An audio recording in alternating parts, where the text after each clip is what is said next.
Hello everyone, I Jyoti welcome you all on do और die for study channel. पहले तो आप सभी को बहुत बहुत बहुत बड़ा वाला थैंक यू कि आप क्लास 8 की वीडियोस में मुझे बहुत प्यार दे रहे हैं अपना।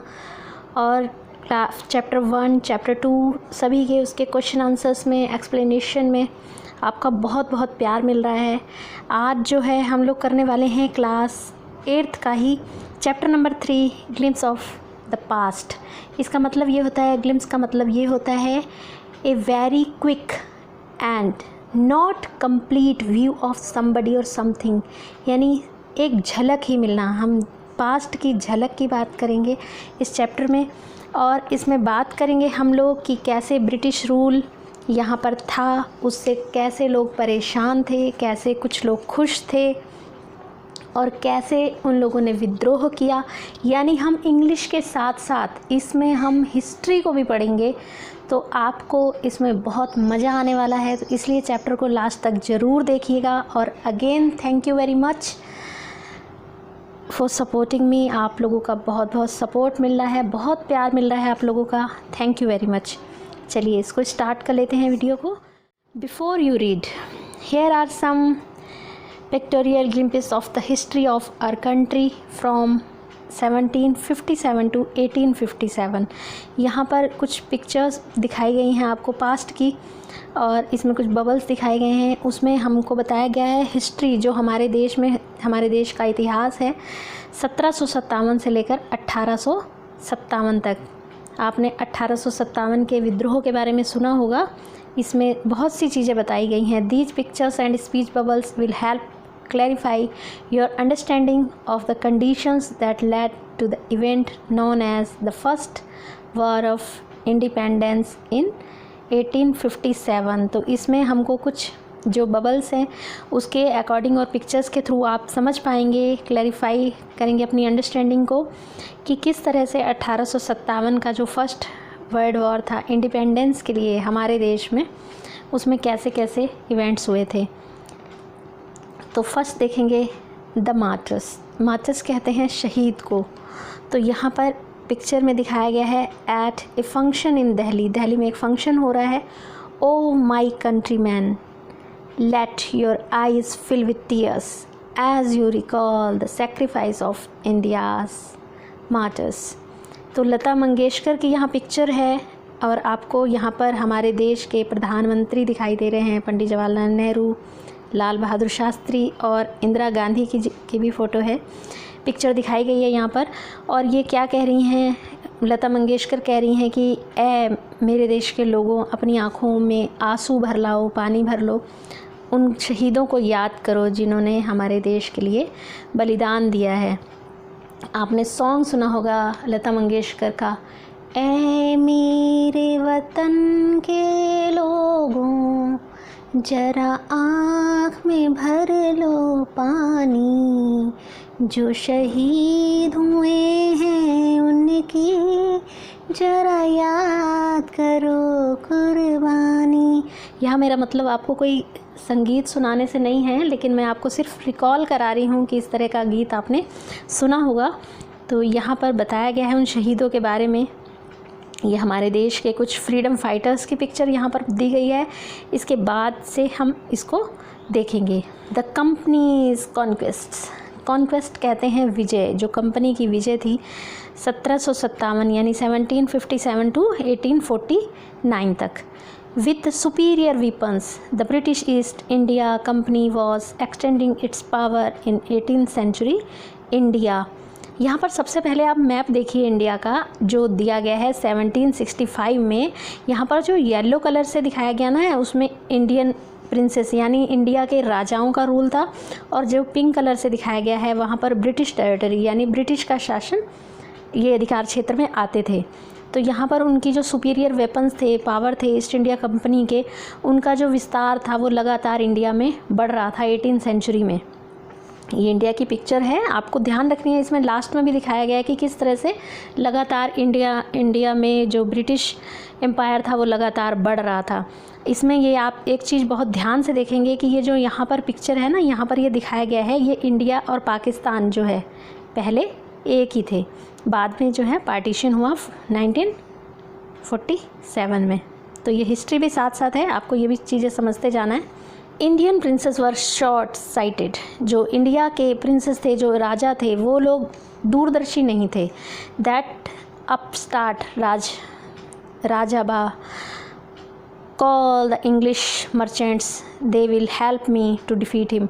ये लोग राजा लोग क्या करते थे, कल में आज में ही जीते थे, दूर के बारे में सोचते ही नहीं थे। ये लोग कहते थे कि बस हमको दूसरे जो पास वाले राजा हैं उसको किसी भी तरह से हराना है। तो इसके लिए चाहे उनको ब्रिटिश की हेल्प लेनी पड़े, किसी की भी हेल्प लेनी पड़े, तो वो कहते थे कि ब्रिटिश इंग्लिश जो मैन हैं उनको बुलाया जाए, जो अंग्रेज़ी व्यापारी हैं उनको बुलाया जाए और उनकी हेल्प से वो दूसरे राजा को हरा देंगे। The people had no peace due to such constant fights. ये जो लगातार लड़ाइयाँ चल रही थी, कॉन्स्टेंट फाइट्स कहते हैं जो लगातार लड़ाइयाँ थी, तो उसके कारण जो लोग थे उनके बीच में बिल्कुल भी शांति नहीं थी, चारों तरफ अशांति ही थी। नेक्स्ट देखेंगे, the rivalries helped the East India Company and it could easily subdue Indian princes one by one. तो इस तरह से क्या हो रहा था, जो प्रतिद्वंदिता थी राजाओं की एक दूसरे के प्रति, तो वो उन्होंने ईस्ट इंडिया कंपनी की बहुत हेल्प की और तभी वो आसानी से जो इंडियन प्रिंसेस थे वो उनके वश में ईज़िली होते चले गए इन अंग्रेज़ों के। A far seeing ruler like the brave Tipu of Mysore, आपने टीपू सुल्तान का नाम सुना होगा, उनके बारे में बात की जा रही है। वो बहुत दूर तक सोचते थे और उन्होंने इनके विरुद्ध जो है फॉट यानी लड़ाई करी। The British till he died fighting, और जब तक कि उनकी डेथ नहीं हुई थी तब तक वो अंग्रेज़ों से लड़ते रहे। टीपू सुल्तान आपने सुना होगा, वो मैसूर के सुल्तान थे। तो इन अंग्रेज़ों के बारे में क्या लोग क्या कहते थे, तो ये आपको इस पिक्चर में बताया गया है। Thank God there is peace in the country now. वो कहते थे थैंक गॉड हमारे देश में अब शांति है। नो मोर वार्स, नो मोर लूटिंग बाय ठग्स। तो अब ना तो हमारे देश में कोई युद्ध हो रहे हैं और ना ही ठगों के द्वारा लूटा जा रहा है। सेकंड पर्सन कह रहा है it is God who sent the British. ये तो भगवान ही है जिन्होंने अंग्रेज़ों को यहाँ भेज दिया। Our destiny is linked with them. जो हमारा भाग्य है, वो तीसरा बंदा कह रहा है, तीसरा पर्सन कह रहा है, थर्ड पर्सन, कि जो हमारा भाग्य है ये उनके साथ जुड़ा हुआ है। How did Indians react to this conquest. इनके बारे में इंडियंस क्या सोचते थे ये बताया गया है।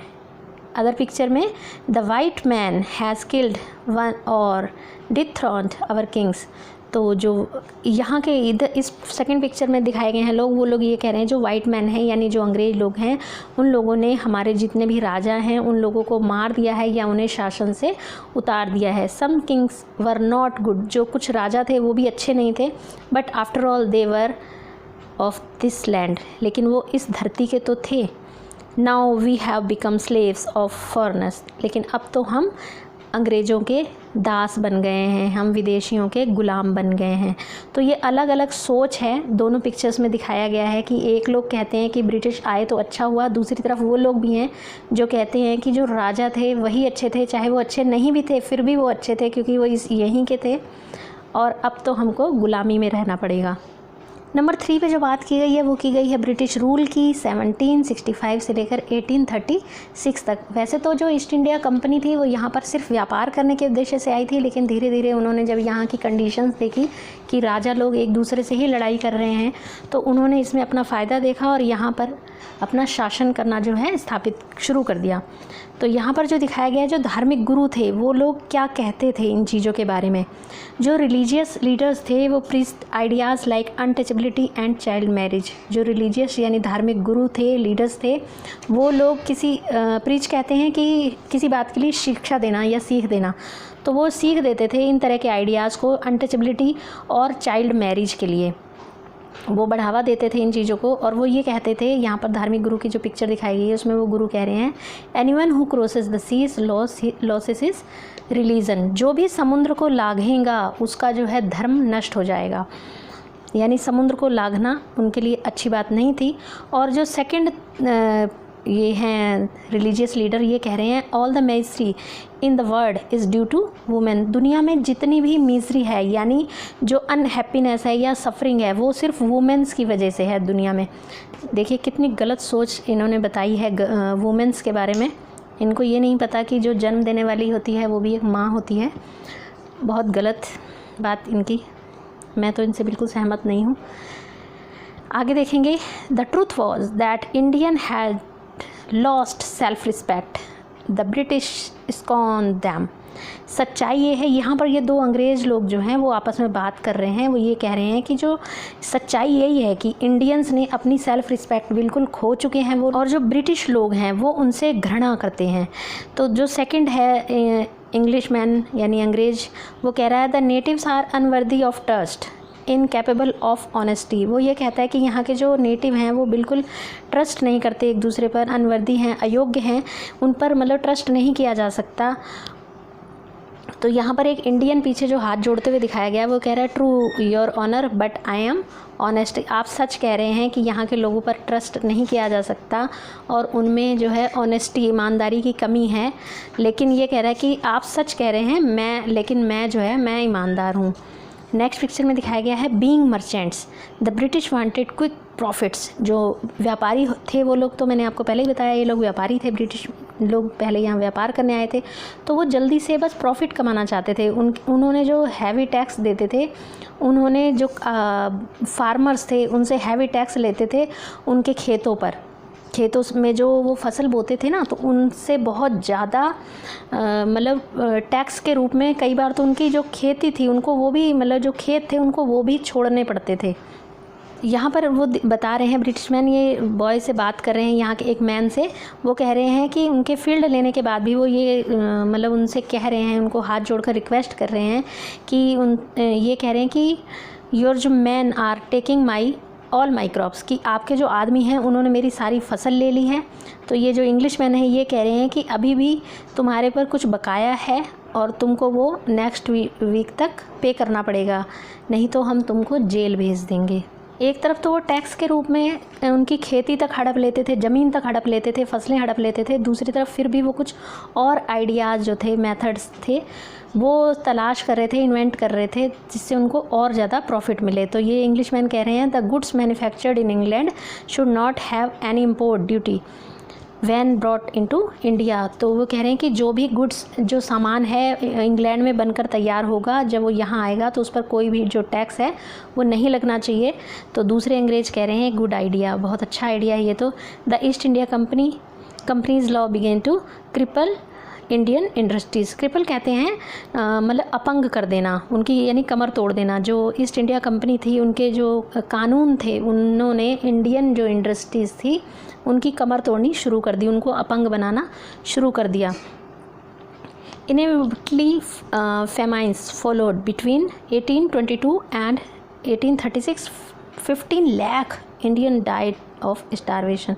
जब भूखमरी आई तो उससे क्या हुआ, 1822 से लेकर के 1836 तक, तो उस समय 15 लाख इंडियन भूखमरी के कारण मर गए, क्योंकि उनको खाने के लिए कुछ नहीं मिल रहा था, क्योंकि उनकी सारी ज़मीन जो थी और उनकी जो फसलें थी वो सारी टैक्स के रूप में अंग्रेज लोग ले जा रहे थे। The British policies ruined the expert artisans and their business. जो आर्टिस्ट लोग थे उनकी पॉलिसीज़ ने उनके बिजनेस को, उनके जॉब को बिल्कुल बर्बाद कर दिया था, जो एक्सपर्ट लोग थे उनके भी। नेक्स्ट पॉइंट है इसमें राजा राम मोहन राय। इनके बारे में भी आपने बहुत सुना होगा। इनका जो पीरियड चला वो चला 1772 से लेकर 1833 तक। तो राजा राम मोहन रॉय लिखा है यहाँ पर। ए लर्नड मैन फ्रॉम बंगाल, ये बहुत ही विद्वान थे बंगाल के। इनको पता चल गया था, ये समझ रहे थे कि हमारे देश के साथ क्या गलत हो रहा है। Let's not despise our self, our ancient culture is great and we are capable to greater achievements. We must first reform our society. Superstition have been ruining us. राजा राम मोहन राय का ये कहना था कि हमको अपने आप से घृणा नहीं करनी चाहिए। जो हमारी अपनी कल्चर है, प्राचीन कल्चर है, वो बहुत ही महान है। हम ग्रेट अचीवमेंट करने के लिए कैपेबल हैं, और हमको हमारे जो फर्स्ट रिफॉर्म है, हमारी सोसाइटी है, हमको अंधविश्वास जो हैं हमारे, वो हमको बर्बाद कर रहे हैं। हमारे जो अंधविश्वास हैं वही हमको बर्बाद कर रहे हैं। यानी जो हमारे, जो आपने ऊपर देखा, जो लीडर थे, रिलीजियस लीडर, वो ये कह रहे थे कि हमको समुद्र नहीं लांघना चाहिए, नहीं तो हमारा जो है धर्म नष्ट हो जाएगा। तो इन्होंने उसका मतलब इसको अपोज़ किया, उसका विरोध किया। He told his wife Uma, उन्होंने अपनी वाइफ उमा को ये बताया कि cows are of different colour. जो गाय होती हैं वो डिफरेंट कलर्स की होती हैं, लेकिन जो उनका मिल्क होता है वो बिल्कुल सेम कलर का होता है। ऐसे ही जो टीचर्स होते हैं वो डिफरेंट ओपिनियन रख सकते हैं, लेकिन जो उनका एसेंस है और वो क्या है, हर धर्म का जो सार है वो बिल्कुल सेम होता है। किसी भी धर्म का जो सारांश है वो सेम होता है। राजा राम मोहन राय जो थे वो साइंस और मॉडर्न नॉलेज से बहुत ही अट्रैक्टेड थे, उससे बहुत आकर्षित थे। उनका ये कहना था knowledge should be practical and scientific. जो नॉलेज है वो प्रैक्टिकल होनी चाहिए और साइंटिफिक होनी चाहिए, यानी विज्ञान पर आधारित होनी चाहिए। He cross the seas and went to the England. उन्होंने समुद्र को लांघा और इंग्लैंड गए और वहाँ पर ये देखने गए थे कि ऐसी क्या चीज़ है जिसने ब्रिटिश को पावरफुल बना दिया है। लेकिन वो वहाँ पर गए और उन्होंने ये कहा, उनको जा कर के उन्होंने कहा we accept you as ruler. हम आपको शासक के रूप में स्वीकार करते हैं, लेकिन आपको भी हमको अपनी प्रजा के रूप में स्वीकार करना होगा। आपको हमेशा याद रखना होगा कि एक रूलर की अपने जो सब्जेक्ट्स हैं, अपनी जो प्रजा है, उसके तरफ क्या रिस्पॉन्सिबिलिटी होती है। He started newspapers but the suspicion British stopped them in 1822। उन्होंने जो है एक न्यूज़पेपर भी स्टार्ट किया था, लेकिन जो ब्रिटिश सरकार थी उनको संदेह हो गया था, तो उन्होंने इसको रोक दिया था 1823 में। इसका जो अगला पार्ट है उसको हम सेकंड पार्ट में करेंगे। अगर आपको ये वीडियो अच्छी लगी हो तो इसको लाइक ज़रूर कर दें, फ्रेंड्स में ज़्यादा से ज़्यादा शेयर करें। जो लोग चैनल पर नए हैं चैनल को प्लीज़ प्लीज़ प्लीज़ सब्सक्राइब कर दें। Thanks for watching. जल्द ही मिलेंगे इसके सेकंड पार्ट में।